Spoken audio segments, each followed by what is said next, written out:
Olá, boa noite. Boa noite. Seja bem-vindo a mais uma Academia da Alma. Como você pode ver, eu estou aqui acompanhado da Aline, né? Estamos na segunda rodada de discipuladores. Olha. E vou incluir agora alguns que não vieram na primeira vez, vão aparecer agora nessa nova temporada. Opa. Muito bem, estou soltando um spoiler aqui, não vou dizer nome de ninguém, mas vão aparecer. Bem, hoje nós vamos falar sobre algo muito importante na busca por uma maravilhosa e boa vida. Nós já falamos que durante esse ano nós estamos falando sobre essa construção dessa maravilhosa e boa vida. A gente já percebeu que ela é possível, né? Existem coisas que a gente precisa fazer, existem coisas que a gente não precisa fazer. A gente já falou o que é, o que não é, já falamos vários aspectos sobre essa construção da maravilhosa e boa vida. Então, é importante a gente entender e perceber que há um papel que é nosso nesse processo. Bem, mas onde mora o perigo aqui? Um dos perigos. A gente já falou sobre alguns perigos aqui, mas hoje há um perigo muito claro que eu quero que você perceba já desde o início. É que há no mundo uma tendência de o que eu quero, o que me importa, o que me faz feliz, uma tendência muito individualista. De alguma forma, se você não prestar atenção, você pode achar que a construção da maravilhosa boa vida é uma coisa que me interessa. Se a Aline não está correndo atrás, o problema é dela. Então eu largo a Aline para lá, a Aline que se vire, busque a sua maravilhosa boa vida. Se também não quiser buscar, é um problema seu, e sigo a minha vida. Bem, isso até pode fazer sentido no que o mundo diz, mas não tem nada a ver com o Evangelho. O que a gente quer mostrar para você hoje é que nessa construção da maravilhosa boa vida, você não vai poder abandonar as pessoas. Essa é a grande questão, né? Seria mais rápido e até mais fácil se fosse sozinho. Isso aí. Fico pensando assim, poxa, é complicado esse negócio, né? Fazer uma equipe é mais difícil. Coesa. Já tá em dupla, já é mais difícil, né? É verdade. Você sabe que tinha uma coisa na escola que eu tinha pavor? Abrir um parênteses aqui, trabalho em grupo. É complicado mesmo. Eu sempre me perguntei por que os professores passavam um trabalho em grupo. Porque assim, formar o grupo já era complicado, sempre tinha patotinha. Aí sempre tinha aquele grupo dos preguiçosos, daqueles que não querem fazer trabalho, daqueles que tiram nota baixa, daqueles que não contribuem com nada. Teve uma fase na minha vida que eu falava assim já para as pessoas, já era ensino médio, eu falava, gente, quem quer ficar no meu grupo? Pode deixar que eu faço, eu boto o nome de vocês, porque eu já não aguentava mais, eu achava aquilo perturbador. Tinha que chamar para casa, aí chegava em casa, ninguém queria pensar no trabalho, queria jogar bola na rua. Falei, cara, a gente precisa fazer o trabalho. Não, depois a gente vê isso e tal. Falei, meu Deus, que coisa complicada. Quando a gente olha, então, para a igreja, né, para o corpo de Cristo, não é sem propósito que Deus nos colocou em uma comunidade com pessoas completamente diferentes, né? Tradições diferentes, idades diferentes. A igreja é um desafio sociológico, eu falo. Verdade. Porque assim, a igreja tem de tudo, de gente com outra nacionalidade, com pensamento diferente, gente que é de berço cristão, gente que não é de berço cristão, gente que já teve outras experiências, gente que já teve traumas, e todo mundo tem que viver no mesmo ambiente. E mais, não é só viver no mesmo ambiente.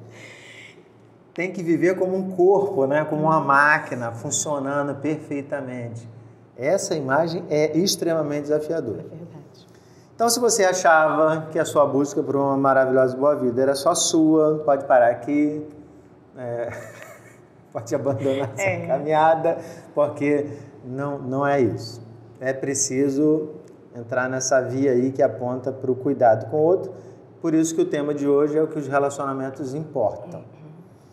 E o texto que a gente vai ler é um texto duríssimo, duríssimo, eu acho duríssimo.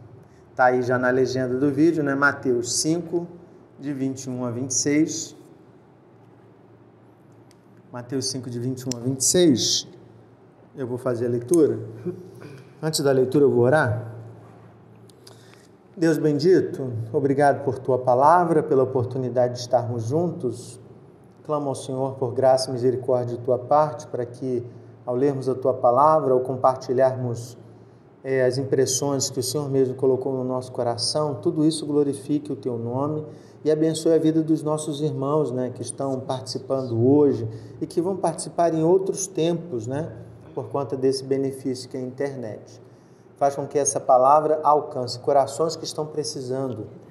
E nós rogamos, Pai, que o Senhor nos ajude para que nada aqui seja só nosso, que tudo venha do Teu Espírito. Em nome de Cristo. Amém. Amém. Então, Mateus 5, de 21 a 26, diz assim: Ouvistes que foi dito aos antigos: não matarás, e quem matar estará sujeito a julgamento.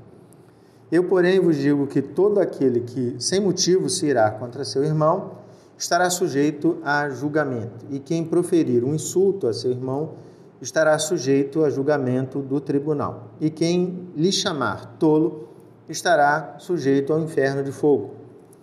Se, pois, ao trazeres ao altar a tua oferta, ali te lembrares de que teu irmão tem alguma coisa contra ti, deixa perante o altar a tua oferta, vai primeiro reconciliar-te com teu irmão, e então, voltando, faz a tua oferta. Entre em acordo sem demora com o teu adversário, enquanto estás com ele a caminho, para que o adversário não te entregue ao juiz, o juiz ao oficial de justiça, e sejas recolhido à prisão.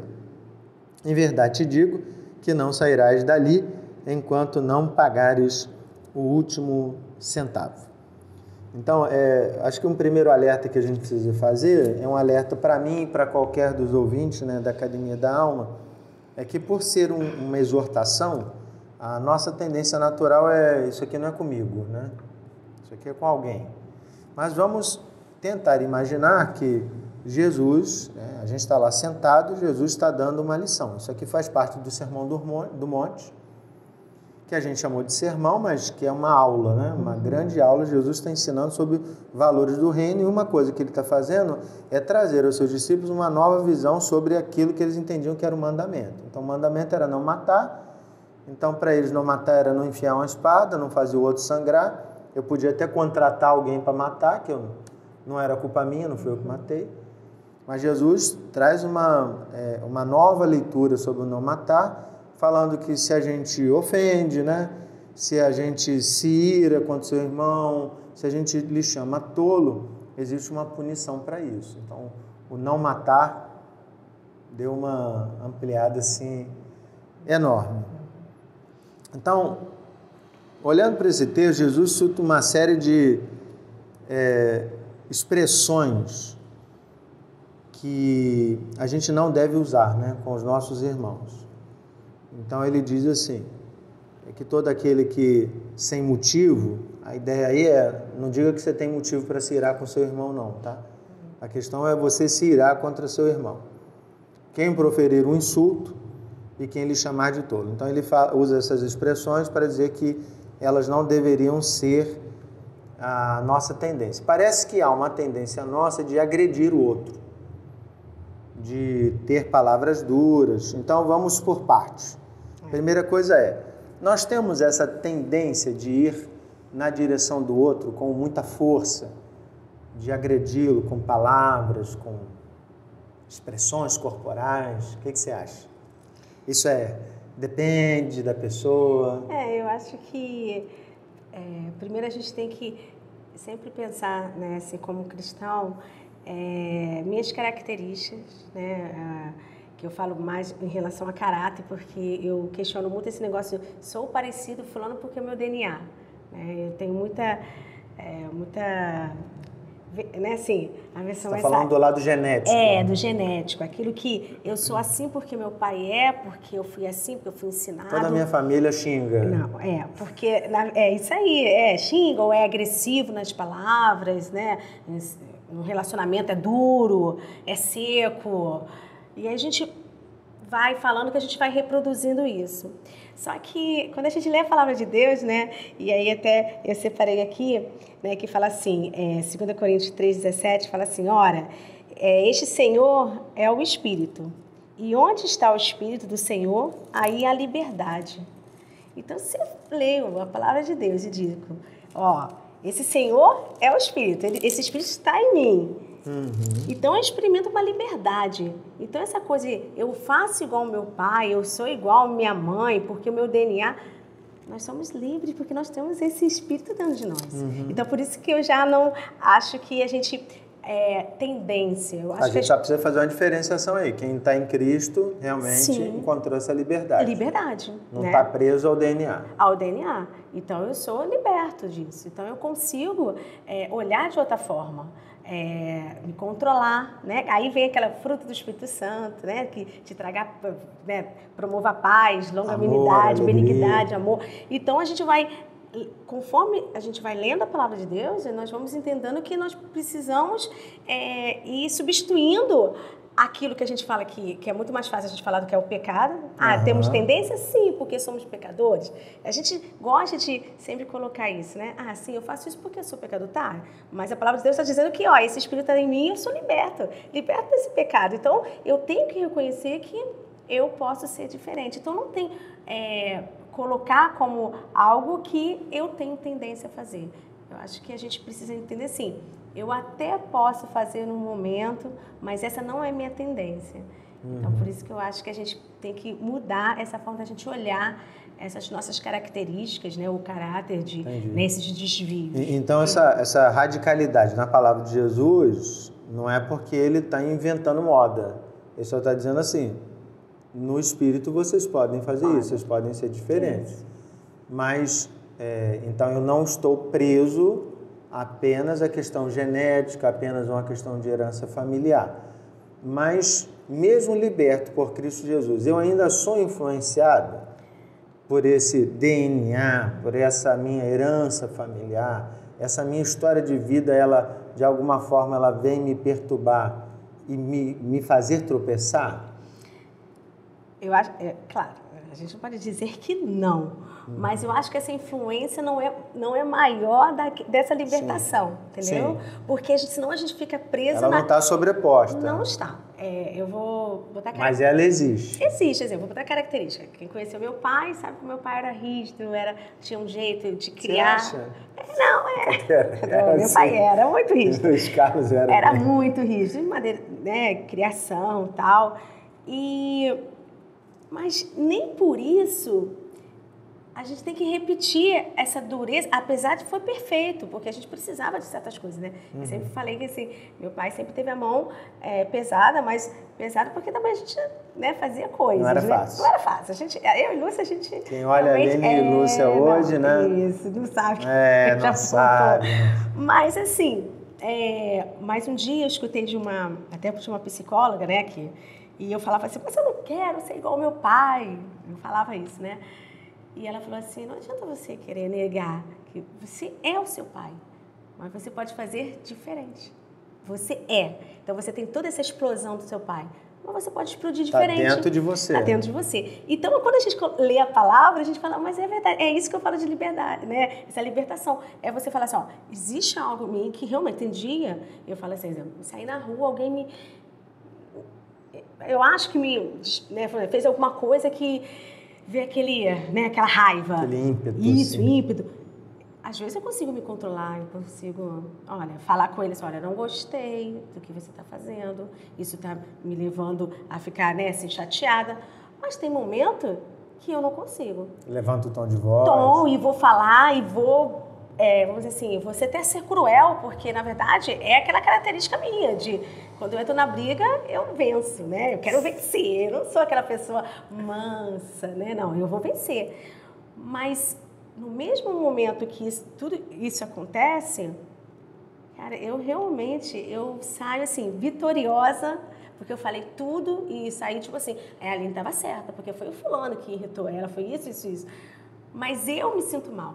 Então, assim, quando eu coloco para a minha vida, eu aprendi a me controlar e aprendi que isso não pode ser maior do que esse espírito, né, de amor, de paz que Deus colocou dentro de mim.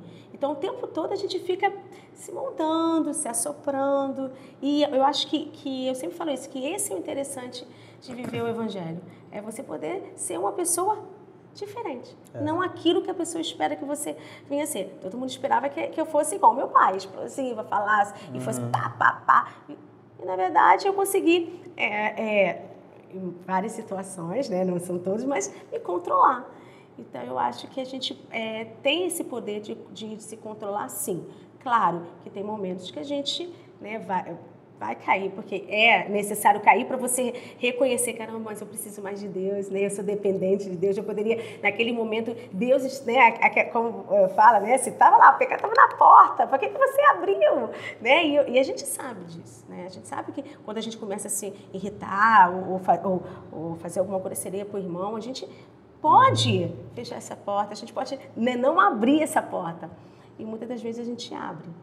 Mas eu acho que é controlável, sim, se a gente entender que a gente tem um espírito que nos liberta dessas características. Então, mesmo que haja uma tendência natural na sociedade de abandonar o outro, de agredir o outro, em Cristo Jesus nós ganhamos um espírito, né? O Espírito Santo, que agora nos habilita a lutar contra a nossa natureza, tenha ela qualquer característica.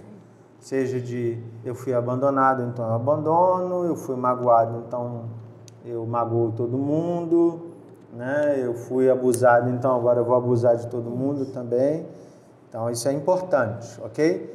Esse olhar para o outro, ele só acontece por causa do Espírito Santo, não é natural de nenhum de nós, né? Bem, acho muito interessante que Jesus, para cada expressão, ele aplica uma punição, né? Então, quem se irá, julgamento, quem proferir um insulto, julgamento do tribunal, dá uma ampliada, e quem chama de tolo estará sujeito ao inferno. Parece que no Código Penal de Jesus as penas são desproporcionais, né?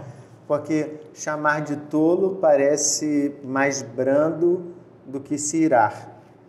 Mas para Jesus a ordem está invertida aqui.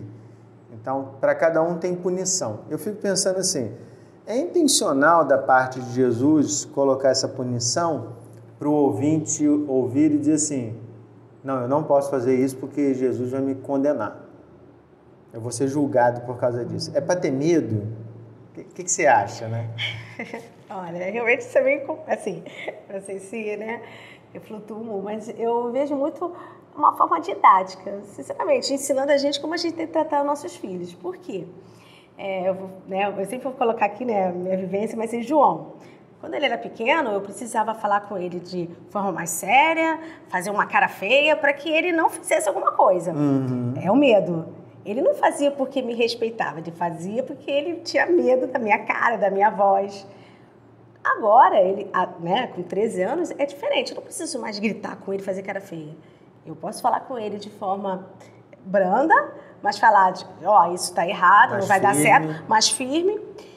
Porque, na verdade, ele agora tem um respeito. Então, ele entendeu que minha mãe, ela está fazendo isso porque me ama. Então, eu acho que é da mesma forma Jesus. Ele precisa falar assim, se você fizer isso, vai ser condenado. Se fizer isso, aquilo.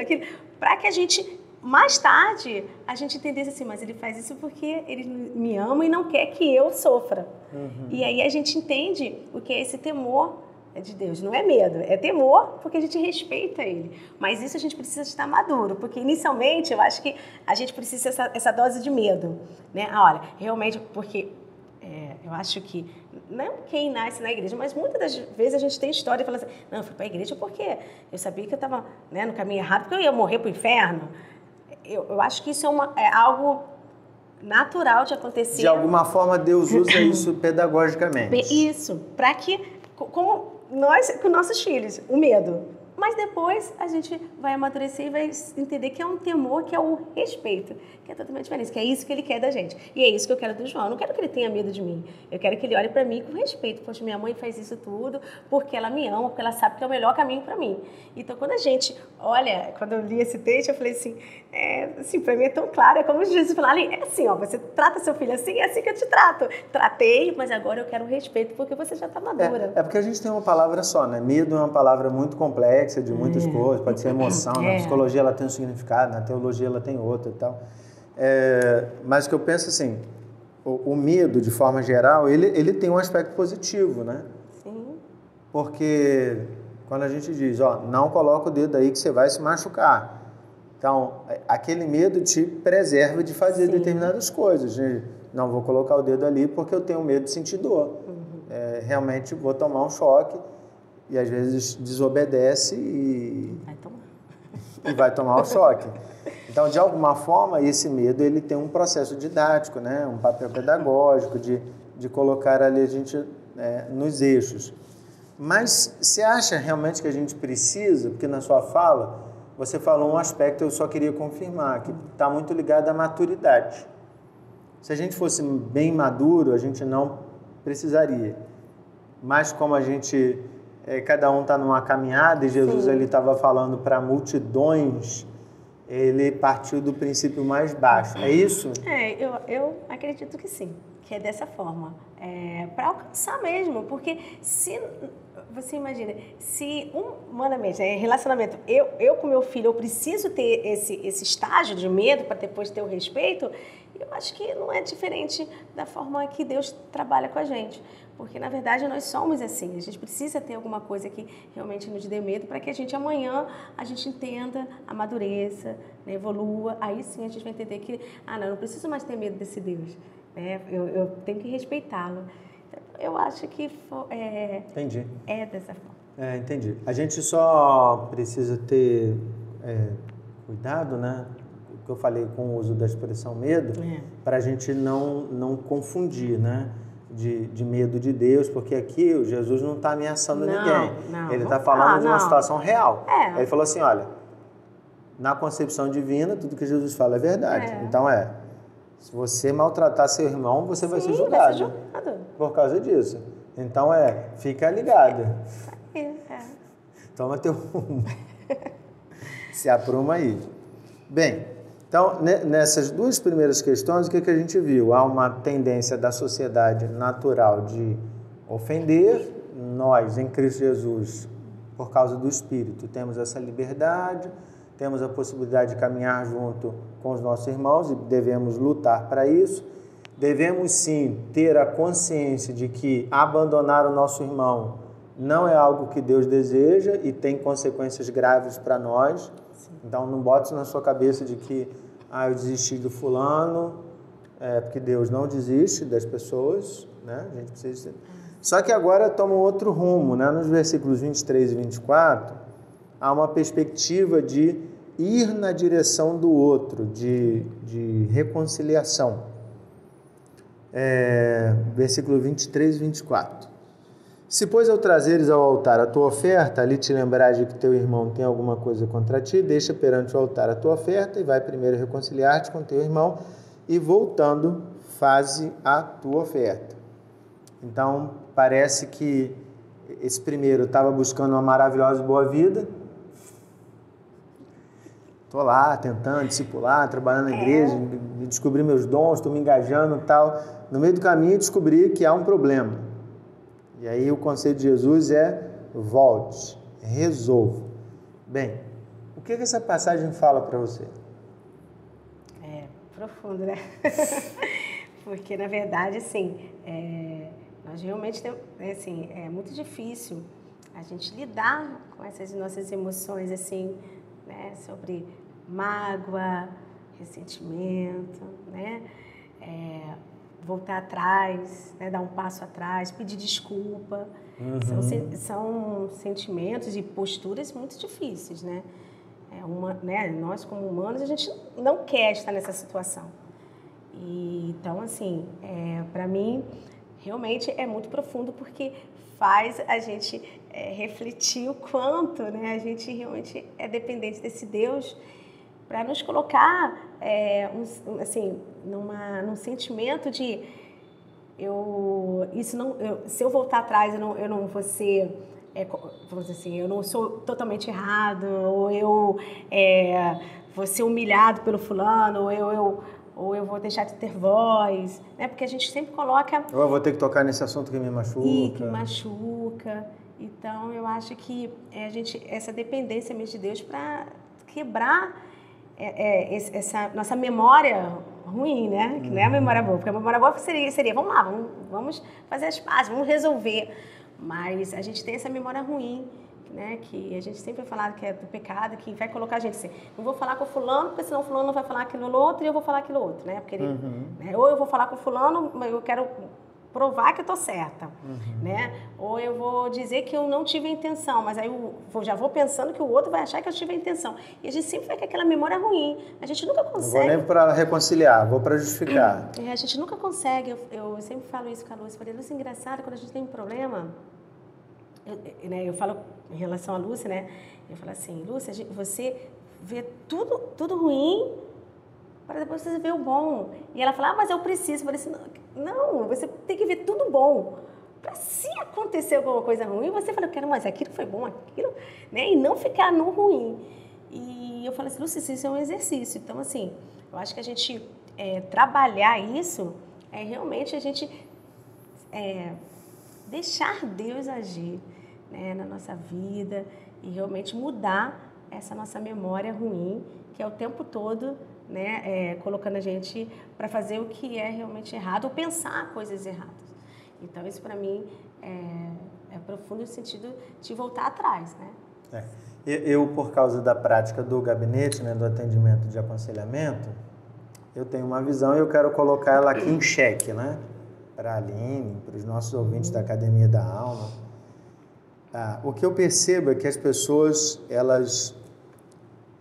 um jeito de evitar o sofrimento é que elas dividiram a vida em caixinhas. Então, trabalho, família, saúde, parentes, dívida, igreja, Deus está até fora da caixinha da igreja, né? Irmãos, tem várias caixinhas. Então, quando um tema, isso parece muito cabeça de homem, né? Em temas. Mas eu vejo que as pessoas, em geral, não só os homens estão fazendo isso, não.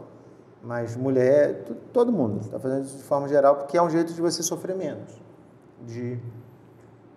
Eu estou com um problema com o irmão na igreja. Não tem problema. Eu entro. Se ele anda aqui, eu ando aqui.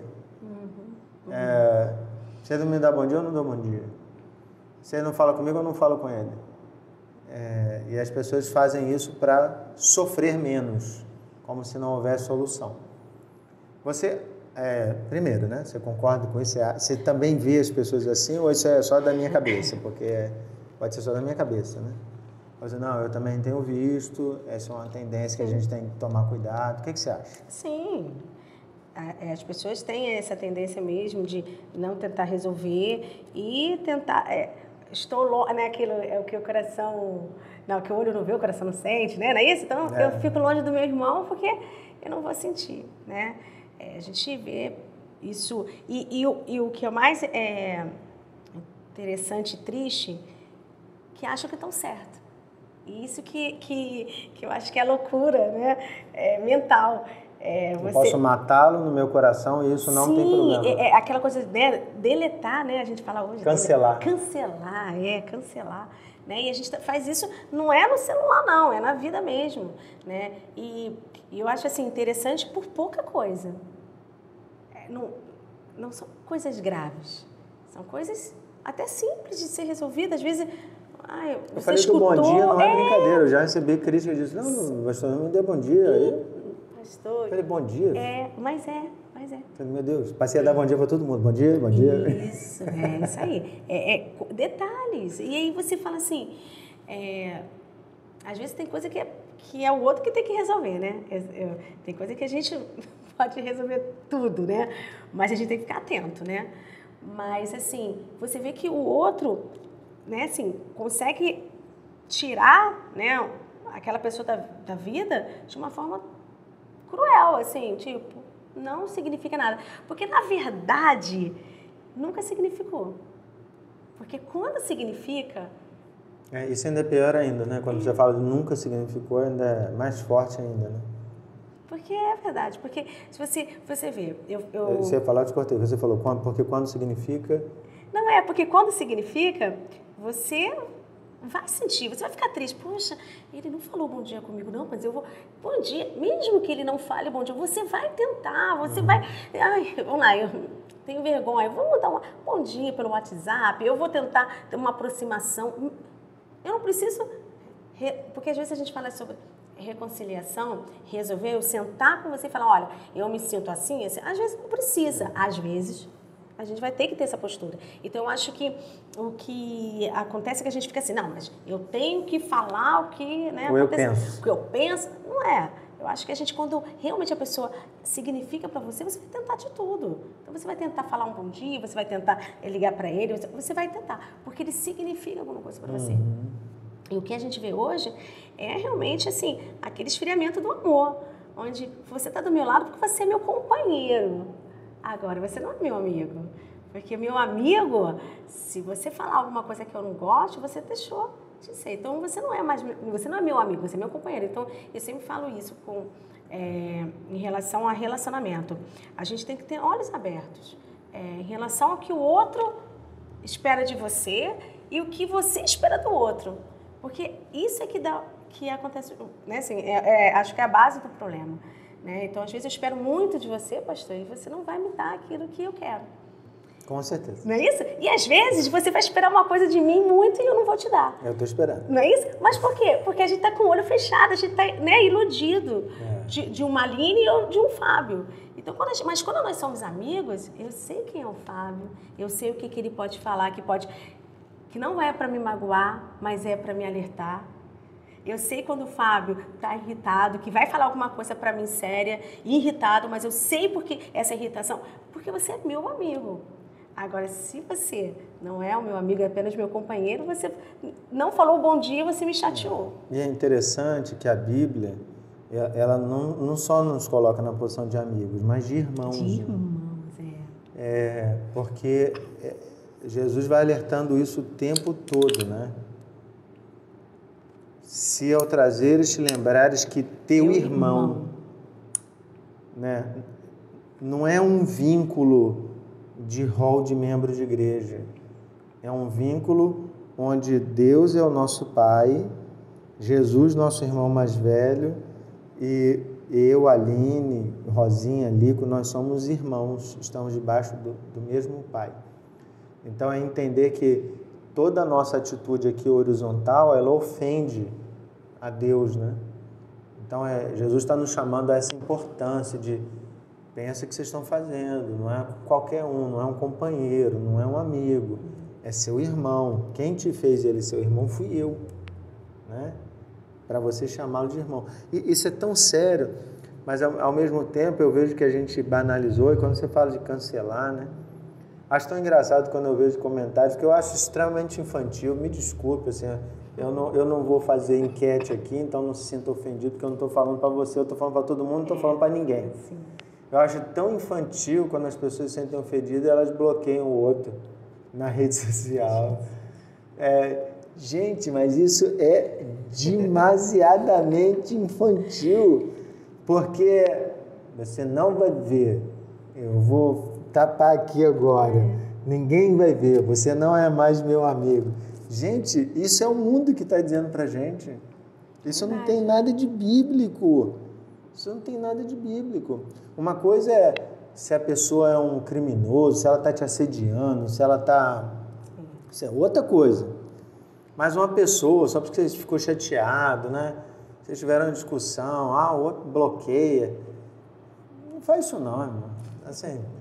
Com todo respeito, não faz isso não. Amadurece. Isso é feio, né? Isso é feio. E Jesus está falando sobre isso, ou seja, de alguma forma a gente botou na cabeça, ou colocaram na nossa cabeça, que é possível que eu viva a minha vida sem Ele. E a pergunta que eu me faço é, cara, no céu, tá, beleza, eu e a Aline não nos falamos mais.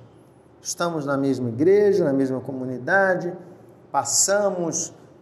se temos que trabalhar na mesma comissão, trabalhamos, mas não trocamos nada, não perguntamos nada sobre a vida do outro. Consequentemente, não oramos uns pelos outros. Sim. Porque esse negócio de eu não falo com ele e oro por ele, isso não existe. Então, se eu não falo, também não oro. E aí no céu eu fico imaginando o que Deus vai fazer. Provavelmente nos colocar como vizinhos. Para a eternidade. Isso. Trabalhando juntos. Agora vocês vão caminhar juntos para a eternidade. Para sair do céu quase, você tem que passar dentro da casa dela. Meu Deus. O que eu quero lhe mostrar é que na nossa sociedade está muito comum seguir a vida sem o outro. Mas Jesus falou, você que está buscando aí a maravilhosa boa vida, se sabe que alguém tem alguma coisa contra você, não segue buscando a sua maravilhosa boa vida sem resolver isso. Bem, aí chegamos nos versos 25 e 26, que ele tem um outro aspecto muito interessante, né? Jesus diz, entre em acordo sem demora com o teu adversário, agora não é mais irmão, virou adversário, enquanto estás com ele a caminho, para que o adversário não te entregue ao juiz, o juiz ao oficial de justiça e seja recolhido à prisão. Em verdade te digo que não sairás dali enquanto não pagares o último centavo. Então, tem uma punição e uma punição severa. Então, há uma sequência aqui de punição. Bem, eu coloquei aqui algumas situações específicas, alguns cenários para a gente poder pensar. Primeiro cenário, alguém me fez mal. Alguém me fez mal. Não fui eu que fiz, aquela pessoa que fez mal para mim. Fez tão mal que eu quero seguir a minha vida e não quero mais tocar, não quero me relacionar com aquela pessoa, porque ela me fez muito mal. A gente pode pensar em inúmeras situações. Sim. Aí a sua cabecinha imagina uma situação. O que fazer numa situação dessa? Alguém fez muito mal para a Aline. Ai, meu Deus. A gente já viu que cancelar não dá, né? Não dá, né? Peraí, reconciliação. Mas não foi você que fez mal, foi a pessoa que fez mal para você. Então, eu acho que começa primeiro trabalhar em mim, né? O amor, a paz, trabalhar esses sentimentos. Não é o que o outro fez para mim, porque a gente tem que pensar que, assim, eu não estou fazendo nada para o outro, e sim para Deus. É o meu relacionamento. Eu tenho que ter amor a essa pessoa que me fez mal, que me magoou tremendamente, mas eu tenho que perdoá-lo porque é o meu relacionamento eu com Deus e não eu com aquela pessoa. Então eu faço aquilo porque eu entendo que aquele meu Deus quer que eu perdoe, quer que eu caminhe junto. Mas não acho que de forma, né, romântica, como vamos dizer assim, de um dia para o outro. Eu acho que é um trabalho pode durar anos. Sim, mas que você tem que desejar. Eu acho que esse é o primeiro passo. Desejar, como a gente fala, liberar esse perdão e desse perdão caminhar junto.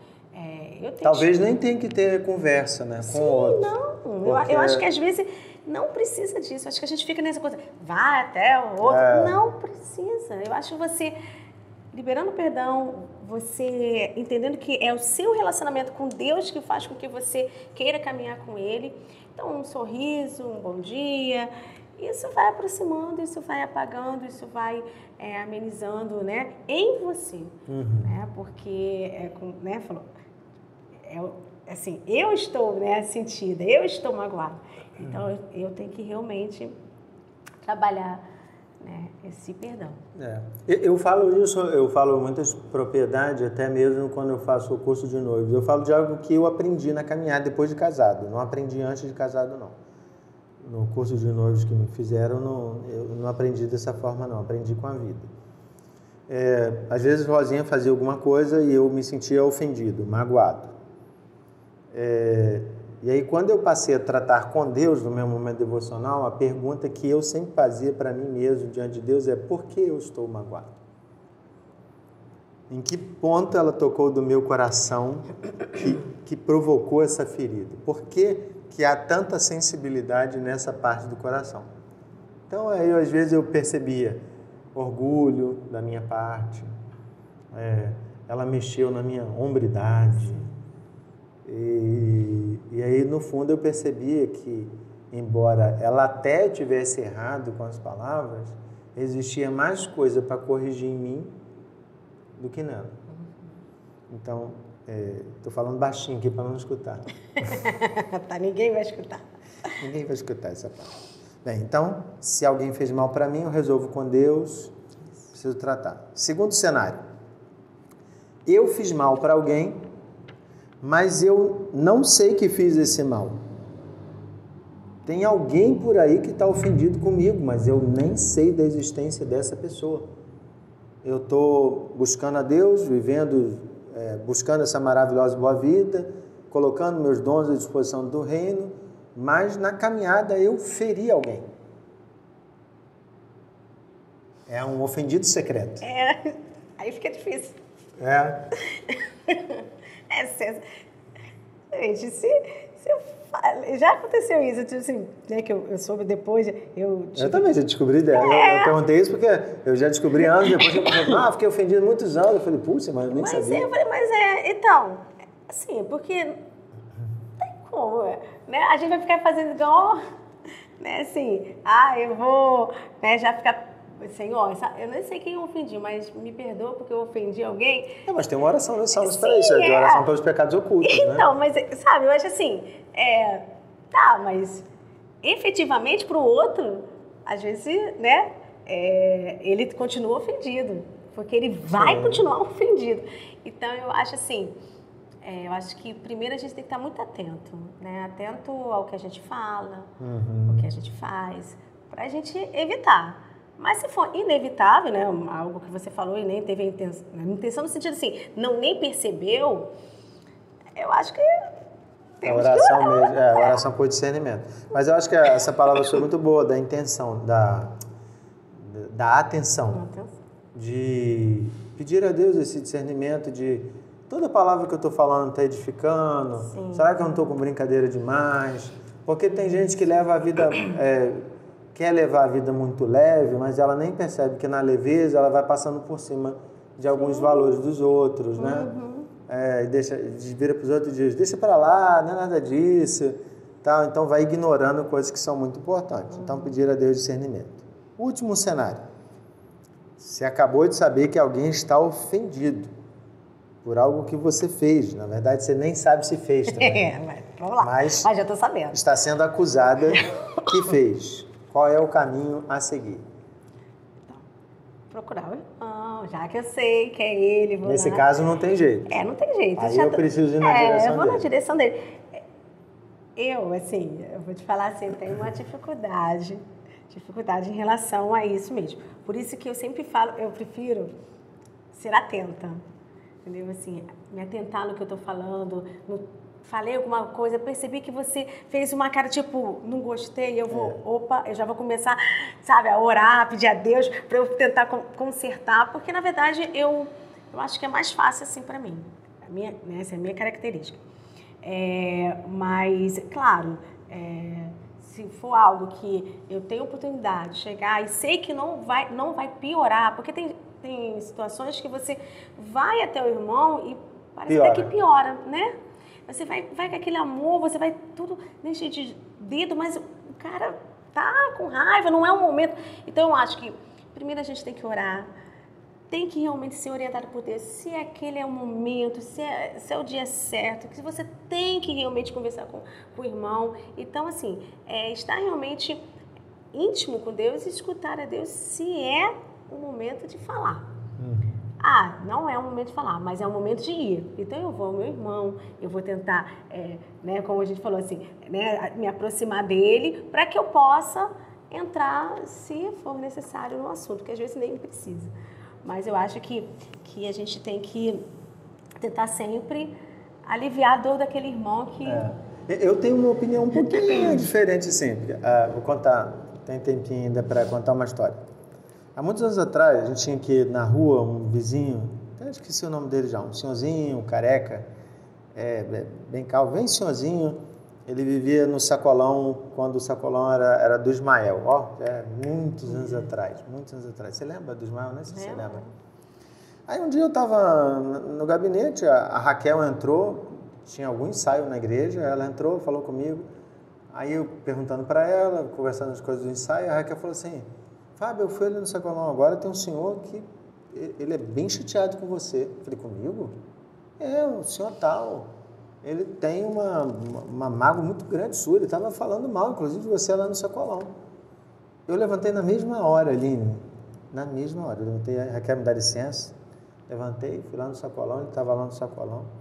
Eu fui na direção dele, entrei no Sacolão, todo mundo ficou olhando para mim. Eu entrei, falei, boa tarde, Ismael, tal.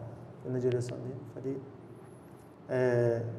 boa tarde, tarde, olha só, acabei de saber que o senhor tem algo contra mim, o senhor disse que eu fiz isso, eu nem lembro mais o que ele falou. E eu falei, olha, eu não vou lhe dizer que eu não fiz, porque senão o senhor vai entender que eu estou chamando o senhor de mentiroso. Então, eu não lembro, não sei se fiz, mas vou assumir que fiz. Porque o que está em jogo aqui não é a sua palavra, mas nós reconciliarmos.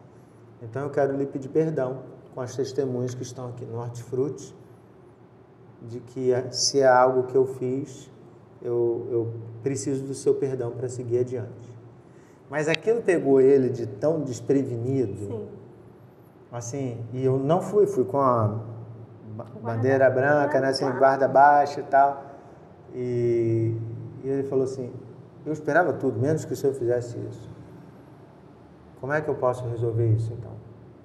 Ele, não, a sua palavra já resolveu. Então, o senhor pode me dar um abraço, tá? Lembrei. A queixa dele é que ele tinha comentado com alguém que tinha a árvore da igreja caindo folha na casa dele. E esse alguém disse para ele que eu disse que eu pouco me importava com as folhas que estavam caindo na casa dele. Isso eu tenho certeza que eu nunca disse. Mas isso caiu. Na mesma hora eu botei ele dentro do meu carro, ele era um senhorzinho, subi, fui lá no terreno para ele me mostrar qual era a árvore, desci, chamei seu Erli, aí cortou a árvore, resolvi. A partir daquele dia ele passou a frequentar a igreja. Não sei se você lembra dele, ele sentava no último banquinho, sentava lá todo domingo, depois veio a falecer, foi uma perda. Eu assumi para mim que a palavra branda desvia o furor, é o que a Bíblia diz, né? Então, toda vez eu sei que alguém tem alguma coisa contra mim, eu tenho um voto, nunca se defendo. Então eu chego e digo assim, me perdoe. Eu tento entender qual é a acusação contra mim e eu não peço perdão por tudo porque eu acho que é genérico. Então eu peço perdão. Perdão por você ter entendido que eu falei isso, que eu falei aquilo, que eu falei aquilo outro. Então você me perdoa. E eu vou dizer para os irmãos, a taxa de eficiência é 100%. 100%. É só fazer o que o texto bíblico diz. Não tem possibilidade. Se você chegou lá, cabeça baixa, sentimento de reconciliação, o outro não tem argumento. Não tem briga, não tem gritaria, não tem nada. É questão de 1 minuto. Resolveu tudo. Você sai de lá ainda com um irmão. Ganhaste um irmão. Sim. Que é assim que a Bíblia diz. Então, eu tenho uma experiência muito boa de saber. Por isso que qual é a minha divergência aqui? Que você falou assim, não, veja se sabe a hora. Eu não espero, Aline. Eu sei lá, não sei se é... Eu não estou dizendo que a sua posição está errada, nem que a minha está certa. Não, sim. Mas é que na vida, eu entendi que se eu deixar mais um tempo, isso pode enraizar mais e eu posso criar justificativas no meu coração para não ir. Entendi. Porque se eu racionalizar muito de fulano falou isso, eu não falei nada disso, acabou. Então eu prefiro ir assumindo o que eu fiz, mesmo que eu não tenha feito, para resolver. Vai lá, Fábio, baixa a cabeça. Eu acho que é tratamento de orgulho. Sim, não é. Ó, Tá bom, perdoe, beleza. tal, tá aqui. Nunca tive experiência de dar errado. Mas é aquela coisa de resolve na hora. Eu falo isso hoje para os meus filhos. Guilherme e Ana Júlia brigam, discute, eu falo, resolve agora. Não deixe. Aquela expressão de Paulo, não deixe o sol se pôr sobre a ira. Porque aí o versículo seguinte diz assim, nem deixe lugar ao diabo. Porque eu acho que essa pausa do tempo, a gente pensa 1000 coisas e cria justificativa de eu não fiz foi nada. A culpa é da Aline. Deixa pra lá. Deixa pra lá, ela que resolva. Se ela quiser, ela que fale comigo. Eu não fiz nada. Eu tô aqui pronta com os meus argumentos para falar com ela. Cansei de ver gente assim, armada. Sim. Marido, mulher, filhos, irmãos na igreja, líderes. Cansei de ver gente assim. E eu aprendi que eu não quero isso para minha vida. Não quero. Então aconteceu, agora, vou lá. Aonde que está? Eu paro o que eu estiver fazendo. Se eu estiver numa reunião do conselho, alguém disser, eu vou sair, vou ligar para o fulano. Eu vou fazer isso, porque eu criei muito trauma com essa questão do tempo. Entendi. Entendeu? Mas, assim... Não, é interessante. Eu realmente... É o que eu falo, a gente aprende, porque na verdade eu sou muito de... Peraí, deixa eu me acalmar. É porque eu acho que é muito interessante o que você falou. Vai com uma postura de quero reconciliar, humilde, e vai lá, não quer, tá bom, eu errei, tá bom, nem sei se, mas tá bom. Eu acho que eu preciso de um tempo para me acalmar, porque se eu falou e eu acho que eu não consigo ir com esse espírito calmo, entendeu? Eu não sei se eu vou tão calmo, mas eu boto na minha cabeça assim, eu vou para resolver. Sim. E o meu resolver não é brigar, o meu resolver é, eu quero ganhar um irmão. Sim. É isso que eu boto na minha cabeça. Eu já coisas graves, assim, de acusações, sim, do nada. Sim. Falei, caramba, eu não falei isso. Mas a pessoa dizer, você falou, e eu ter que dizer assim, tá bom, se você está dizendo que eu falei, eu assumo. Mas sabe aquela convicção dentro da minha cabeça? Eu não falei? Assim. Eu não falei. E eu lutando contra o meu eu. É. E dizendo assim, não, mas para ganhar o meu irmão eu preciso assumir. Então eu falei. E eu acho que isso é contra-argumentativo, porque o meu problema é a argumentação, entendeu? Sim. Você usa o tempo para se acalmar, por isso que eu falei assim, é uma perspectiva sua. O tempo, para mim, ele não é usado para acalmar. O tempo, para mim, é usado para argumentar. Entendi. Aí eu vou ficar na minha cabecinha, arrumando os pontos, arrumando uma história perfeitinha para chegar lá cheio de argumentos. E eu não quero ter argumentos. Eu quero perdão. Entendi. Interessante. Não, mas por isso eu falei que a sua postura não está errada. Não, sim. Mas a gente precisa se conhecer. Sim, até... sim, tem que se conhecer mesmo. Muito bem. Estamos chegando, então, ao final desta Academia da Alma. Muito bom participar. Hoje foi papo profundo. Papo muito legal. Nós estamos em busca de uma maravilhosa boa vida. Todos nós aqui, discípulos do Senhor Jesus. Mas a gente não pode, nesta caminhada, ignorar a importância do outro. Então, aquele seu irmãozinho que pode parecer não ser importante, parecer até ser alguém que faz você tropeçar, alguém que mais te coloca em provação do que te abençoa, ele também é importante. Verdade. Então, ele vai te ajudar a crescer. Às vezes, a raiva que ele tem, a postura que ele tem, vai te tornar alguém mais paciente, mais sábio, mais amoroso, mais cuidadoso. E a gente lembrar, né, que o Senhor Jesus sempre tem toda a paciência conosco. Por mais que você esbraveje, faz isso aqui, tal, você vai lá e ele está lá, sorrisão aberto, sempre se importando conosco. Então, se você cancelou alguém, bloqueou alguém, eu não vou falar o que você tem que fazer. A decisão é sua com Deus, mas eu acho que você precisa colocar todas essas decisões diante de Deus. Verdade. E pedir orientação do Espírito, a partir da liberdade que Ele te deu, será que eu devo manter essa pessoa bloqueada? É uma decisão que você precisa tomar. Bem, fica no ar aí. Isso. Quer falar mais alguma coisa? Não, tá ótimo. Então vamos encerrar essa Academia da Alma. Você ora para nós, Aline? Sim. Grandioso Deus, eterno e bendito Pai, te louvamos por essa oportunidade, Senhor. De mais uma vez, Senhor, ter essa liberdade de ler a Tua Palavra, liberdade, meu Pai, do Espírito, de sermos pessoas melhores. E queremos, meu Pai, realmente fazer a Tua vontade. Obrigado, Senhor, por essa igreja, por essa comunidade. Somos diferentes, sim, personalidades diferentes, mas queremos, meu Pai, que o Teu amor invada, Senhor, essa comunidade, que possamos caminhar juntos, apesar de termos posturas diferentes. Sim. Mas o nosso alvo é a Cristo. Sim. Então, nos ajuda, Senhor, a andarmos de mão dadas. É o que eu te peço, em nome de Jesus. Amém. Amém. Bem, até semana que vem. Deus te abençoe. Uma boa noite. Boa noite.